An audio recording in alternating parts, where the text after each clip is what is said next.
আমরা জানি যে আজকে তারেক রহমান আসছেন বাংলাদেশের সেক্টরে। আপনারা দেখছি যে বিভিন্ন জায়গায় অবস্থান নিয়েছেন, দিন ধরে এখানে আপনারা রাত কাটাচ্ছেন এই খোলা মাঠের নিচে। আজকে যে আপনি সেই মুহূর্ত আসার একটি আগ মুহূর্তে আপনি এখানে অবস্থান করছেন, আপনাদের এই মুহূর্তে আপনাদের অনুভূতি কি এই মুহূর্তে তাকে আশাকে কেন্দ্র করে? বিসমিল্লাহির রহমানির রহিম। আমরা বাংলাদেশ জাতীয়তাবাদী কর্মজীবী দল, আমি কর্মজীবী দলের কেন্দ্রীয় সাধারণ সম্পাদক জনাব আলতাফ হোসেন সরদার।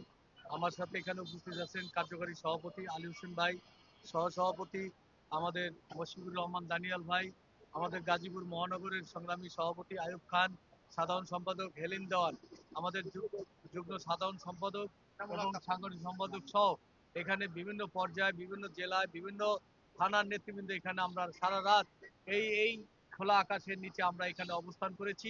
আপনি জানেন যে আগামী দিনে মানে আজকের দিনে আমাদের নেতা উনি আর কিছুক্ষণের মধ্যেই জাতীয় আন্তর্জাতিক বিমানবন্দরে উনি এসে উপস্থিত হবেন। আমরা ওনাকে এই স্বাগত জানানোর জন্য এই দিন রাত আমরা অপেক্ষা করতেছি। ইনশাআল্লাহ বাংলাদেশ জাতীয়তাবাদী কর্মজীবী দলের পক্ষ থেকে দেশবাসীর উদ্দেশ্যে একটা কথা বলতে চাই, 17টি বছর উনি এই আমাদের ছেড়ে এই বিদেশের মাটিতে উনি অবস্থান করেছেন। ওনাকে বাধ্য করেছেন শেখ হাসিনা, এই খুনি ফ্যাসিস্ট আওয়ামী লীগ যেভাবে ওনাকে অন্যায়ভাবে এই দেশ থেকে বিতাড়িত করেছিলেন। আজকে আমরা তার তীব্র নিন্দা এবং প্রতিবাদ জানাই এবং আমরা প্রতিশোধমূলকভাবে কোনো বক্তব্য দিতে চাই না।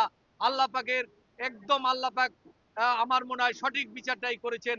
উনি দেশ থেকে পালিয়ে যেতে বাধ্য হয়েছেন, সেই ব্যবস্থাটা আল্লাহ পাক করে দিয়েছেন, কিন্তু আমাদের কাউকে তাড়াতে হয় নাই।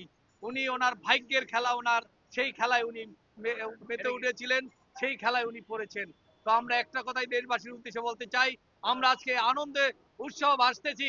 আমার নেতা এই 17 বছর প্রবাসে বসবাস করার পরে বাংলাদেশে আসছেন, আমরা ওনাকে স্বাগত জানানোর জন্য এই খিলক্ষেত মান্নান প্লাজার সামনে আমরা অবস্থান করছি। ইনশাআল্লাহ আমার নেতা এখানে আসবেন, লক্ষ কোটি জনতা সারা বাংলাদেশ থেকে এই নেতা কর্মী সাধারণ মানুষ দলমত নির্বিশেষে ওনাকে স্বাগত জানানোর জন্য ঢাকায় এই 300 ফুটে অবস্থান করছেন। আলহামদুলিল্লাহ আজকে আর কিছুক্ষণের মধ্যেই আমাদের নেতা এসে পৌঁছবেন। আমরা দেশবাসীকে অভিনন্দন জানাই, যারা কষ্ট করেছেন, এই কর্মজীবী দলের সকল নেতৃবৃন্দ কষ্ট করেছেন। আমরা এই কষ্টটাকে কষ্ট মনে করি নাই, আমরা আনন্দের সাথে উপভোগ করছি। আপনারা দেখতে পাচ্ছেন আমাদের সকল নেতার মুখে হাসি, এইখানে কারো ঘুম নাই, কারো খাওয়া নাই। এই যে আমরা খাওয়ার ব্যবস্থা করছি, আপনি দেখেন এখানে ডেকের উপরে ডেক খাওয়া চলছে। আমাদের নিজেদের অর্থায়নে আমরা তারেক রহমানের উপরে এই আনন্দ বিলিয়ে দিচ্ছি। ইনশাআল্লাহ ওনার জন্য দোয়া করি, আল্লাহ পাক ওনাকে সুস্থ রাখুক এবং আমাদের নেত্রী বেগম খালেদা জিয়াকে সুস্থ করুক। আল্লাহর কাছে আমরা এই ফরিয়াদ করি। আপনাকে ধন্যবাদ এবং দেশবাসীর উদ্দেশ্যে